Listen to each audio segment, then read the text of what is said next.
Okay, it's time for the weather model discussion here behind the scenes for Tuesday, September 20th, 2022. How's it going, everyone? William Cole here in the Storm Studio. Again, this is kind of our bonus content, right? We don't really use our normal graphics, our normal TV graphics on this segment. And again, we just kind of take you behind the scenes, look at the raw data, and kind of analyze, if you will. We'll analyze the forecast here over just the next few minutes. These typically in length are about 10 to 15 minutes. Again, for some folks, may not be that interesting, but again, for a lot of folks out there, I think you enjoy kind of the behind the scenes process of how we're putting together the daily forecast. So without further ado, let's go and get started, because I tell you what, we've got a lot to talk about today. And the tropics appear to be really energizing. We started talking about this yesterday, but there really appears to be something that's going to move into the Gulf of Mexico. Still about 10 days out, but anywhere from, let's say, New Orleans all the way over to the Florida Peninsula, that kind of whole area could be in place. So we're going to talk about that. Otherwise, here in North Texas, it's hot. It's steady as she goes. Temperatures well above normal all the way through Saturday. But our cold front is still on the way for Sunday, maybe with a spotty rain chance. Again, we'll talk about all that just over the next few minutes here. But first of all, just looking at the visible satellite imagery, right, this is where we like to start. And again, you can see just the little white speckles there. Those are just fair weather cumulus clouds. But the interesting thing, you have to look at this carefully, but the interesting thing, you can almost kind of make out a pattern, a clockwise pattern of that cloud cover. And then you essentially almost see an area where there is no cloud cover in southern Arkansas. That is actually the area of high pressure, the heat dome that's in control, and that cloud cover in a clockwise fashion is actually spinning around that area of high pressure. So kind of interesting, but you can actually make out even those finite details today on the visible satellite review. Let's also look at temperatures here. And this is just a surface map, right? So again, we're not using the pretty graphics, but here in the Storm Studio, if we want to actually analyze the surface conditions, this would be a map that we would use, right? It lets us know the temperatures, it lets us know the wind direction, and it also lets us know the dew point, the amount of moisture in the atmosphere.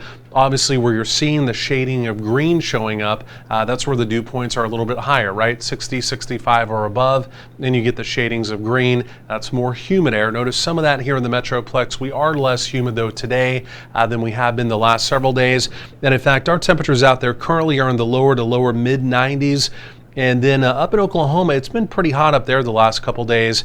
In fact, even up around the Tulsa area, 96 today. Out in our Texas Panhandle, temperatures a little more temperate out there. In fact, we've got some upper 80s. So again, we're really going from the pretty hot stuff to temperatures, simply put, not quite as hot as you get out there into the high plains, talking about West Texas, even into our Texas Panhandle. So this is the overall pattern, right? This is what we call the 500 millibar chart, and this lets us know what's going on in the mid-levels of the atmosphere. When we're looking for these ridges or these areas of high pressure which keep our weather quiet and calm, or we're looking for dips in the jet stream, storm troughs that, well, tend to energize our weather and give us a little more to talk about. But notice what we're seeing. Right in the center of your screen, it looks like a huge bullseye. That is an area of high pressure, the big ring you're seeing there, and it's almost focused and centered directly over North Texas. The main jet stream, right, what we call the westerlies, they're well to the north of that, where the little black lines come together up across the northern tier. That's the jet stream energizing through there. The little blue lines are showing where the jet stream is a little bit stronger, and because the jet stream is stronger up in the northern tier, today that's actually where the opportunity of severe weather is. Also notice the little dip, right? There's a little storm trough coming out there as well. And it's what we call a short wave, right? It's a very small storm trough. It's not a big, deep one, which we call a long wave trough. So because that's coming out in the northern tier, well, there you go. You have an opportunity of severe weather.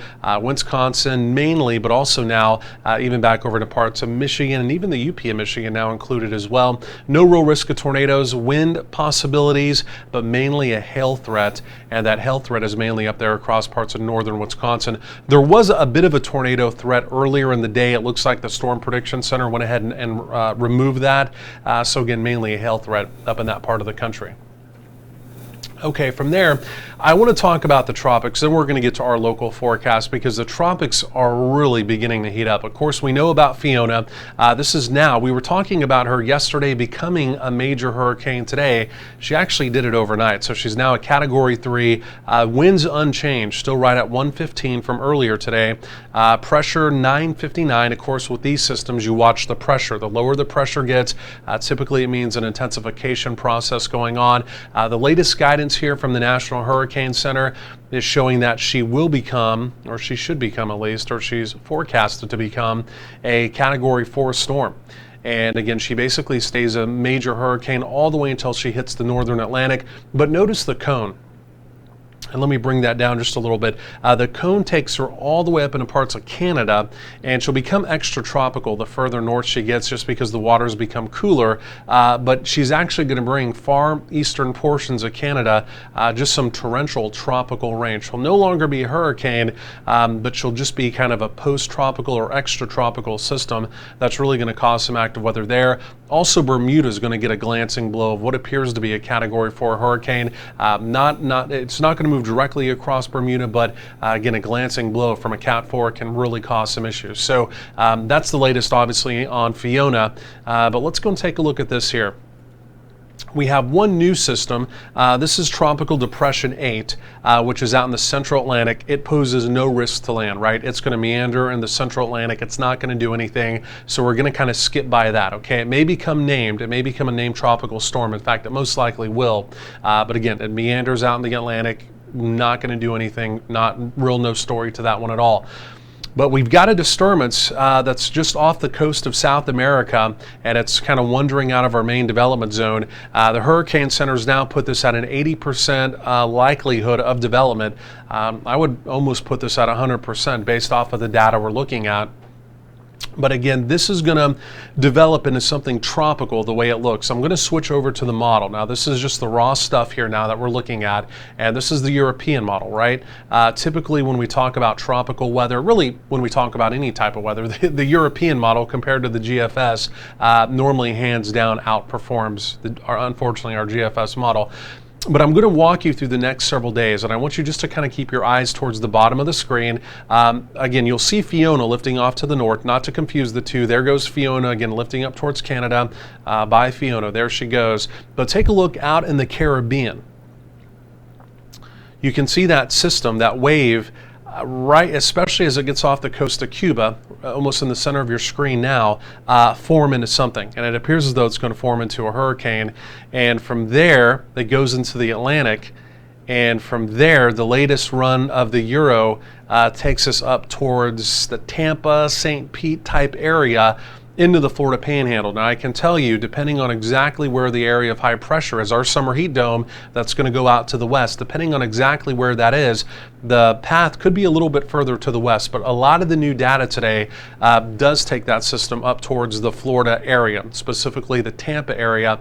And again, not impossible that could even be a major hurricane at the time. Okay, so this is one we really got to watch. That would be, at least so far this season, in the Atlantic side at least, this would be the only landfalling in the United States, continental United States, tropical system, but this could be a major system. We don't want to overhype it. It's still 10 days on down the road.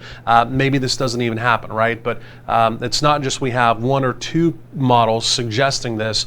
All the models develop this. And again, the model consistency is now beginning to really take a bullseye towards the Florida Peninsula. So again, something we'll have to watch pretty carefully. Okay, from there, let's go and talk about our weather, right? Because we got enough going on here in North Texas, or we will, that we need to talk about our own stuff here. So number one, it's all about the summer heat dome, end of summer heat dome, ridge of high pressure, whatever you want to call it, ring of fire. It's here, and again, it's pretty late in the season for it to be here. You can have a ridge any time of year, but again, this type of ridge that we have, where again, the temperatures are just so excessively hot. Keep in mind, a typical high now for this time of year, as of today, is down to only 87. So we're going to be running 10 to 12 degrees above normal, maybe even record highs possible over the next couple of days. And again, we may even tap 100, again, even here in the Metroplex. So this is a pretty big deal.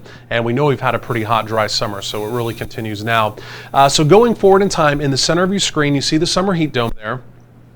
But what we're watching for is we're watching for an area of disturbed weather, a storm trough coming out of the Gulf of Alaska through parts of Canada, and then it really begins to form. There it is, and it basically from the Great Plains all the way back over into the Midwest becomes a long wave trough. It's going to send a front down into our area. Now that front is not necessarily going to have a lot of cooler air to work with, but it's going to put our temperatures in check and put us back into normal where we should be. You can then see that trough begin to pull off, and then behind it, I mean, we essentially, the ridge does not build directly back in. It's still out in the Intermountain West, so the really hot weather is going to stay there, but it's going to be close enough to us that our temperatures are probably going to be just slightly above normal in about 8 or 9 days again. So we'll cool down, then we'll begin to warm right back up.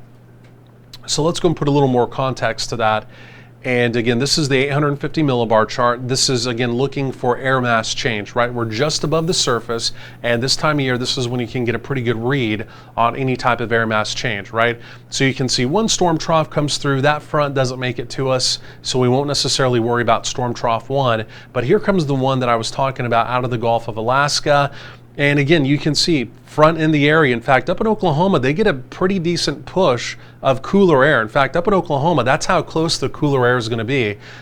It doesn't make it into North Texas. The front does, so we'll get less hot temperatures, but not necessarily cooler. But take a look up in the Midwest. Those are downright chilly temperatures, and take a look at even some of that really chilly air that's coming down from the northern portions of Canada being pulled down, in fact, almost towards the US-Canadian border. That's a fairly decent push of some cooler air. Again, we just kind of get just a glancing blow, so to speak, from that front. Then you can see going forward in time, there's the ridge building back in. The ridge mainly stays to the west, but our temperatures, it looks like, in general, begin to warm back up. But again, look at that deep storm trough over, again, first the Great Lakes region, the Great Plains, through the Midwest, over towards the East Coast. For all those folks, for a good part of the nation, starting this weekend into next week, that's going to be their first real taste of fall, and they'll get some real chilly temperatures. So we get just near normal temperatures, but again, it's going to be a real taste of fall for those folks up there. Let me also do this. We're going to talk about precipitation coming up, but I always like to do this as well. And let's go and take a look at the dew points. This is going to be the amount of moisture, right? And so obviously as this front comes through, kind of has a bit of a Canadian origin. This isn't necessarily Canadian air that's going to come this far south, but this should be drier air, right? So even though we're not necessarily going to get a good push of cooler air, we're just going forward in time. Look at these blues. Again, that's not cooler air, but that's drier air, okay? These are dew point numbers. Look how, wow, look at that.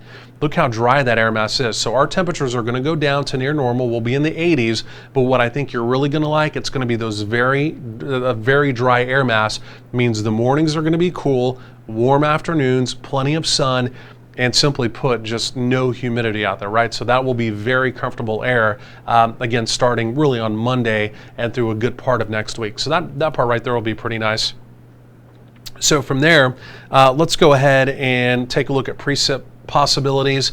The only real opportunity of precipitation is going to be with that front, but the data has kept it pretty dry. I've still got a 20% opportunity on my 12-day. But look at that. I mean, this is the Euro. It's still, this is run number 2, basically, of it just being completely dry, what we call dry frontal passage. And it may be just about time to take that 20% probability out of the 12-day. It probably just is going to come through dry. So we'll watch the trend on that. What I want to do quickly, just for the sake of time here, let's go and take a look at some raw numbers here. First, this is the Euro. And take a look at this. So the Euro has, and again, we'll also look at the blended models coming up. I look at this, I base part of my forecast off of this, but I also really blend it with the blended models that I'll show you coming up. But these are temperatures and lows, highs and lows rather, over the next 10 days. So the data we just looked at, this is now in numerical form. The Euro basically on Thursday, Friday, and Saturday puts us right up around 100. I don't think we're going to hit 100 here in the Metroplex, but we'll be awfully close. There may be a few locations right around us that try and touch 100. So we're well above normal. If we do, some of those could be record highs. Here comes the front on Monday. We're down in the mid 80s, and the Euro still advertises we get even a touch cooler by day 10. I don't necessarily see that happening quite yet, but But those mid 80s do sound about right to me for sure. In fact, this is the blend of models, right? This is a product that takes all of the models, and depending how they typically perform, it weights the data, and then it also plugs in the ultra high res data into the first 60 or 48 hours of this as well, to give even a more accurate type forecast. So again, highs and lows here. This is what I truly base my 12-day off of. And again, you can see we're right up around the triple digit mark, but again, Thursday 99, Friday 98, 98 again on Saturday. That sounds a little more reasonable to me. And then there it is on Monday, we begin to dip down. And then most of next week, highs only in the mid 80s. And like I mentioned, very dry air. Look at those morning lows down in the lower to mid 60s. Really, I think you're gonna like that. The only problem is, again, we do remain completely dry. I do just want to go and show you quickly, this is my updated 12-day. So after everything we just talked about, this was essentially the final product. You can see 98, 99, a couple 98s there. We trend down. I've got an 86 on Monday, and then basically will keep us in the 80s. I'm trending us back a little closer to 90 by the following weekend. Again, really depending on that ridge, right? Does the ridge not necessarily build back into us, but the ridge, which will be out to the west, does it get just close enough that it begins to trend our temperatures just tick back above normal? Again, unfortunately, we're dry, and like I mentioned, tomorrow or maybe even later on tonight, I may even need to take that 20% opportunity out because, again, it does appear as though the forecast remains dry as we go forward in time. So that's where we are, folks. Again, like I mentioned, thanks for joining us here. Like I mentioned, this is just kind of one of our new segments we're doing. We're putting this on our social media, Facebook, also on our YouTube as well. So again, if you do have any questions, any comments, feel free to leave them in the comments below. Be sure to also give us a like as well. And we'll be doing these daily, again, just kind of bonus content on top of what we typically do, obviously, on the regular channel. Otherwise, thanks for watching. We'll talk to you again tomorrow, again, with the weather model behind the scenes discussion. Otherwise, have a great rest of your day.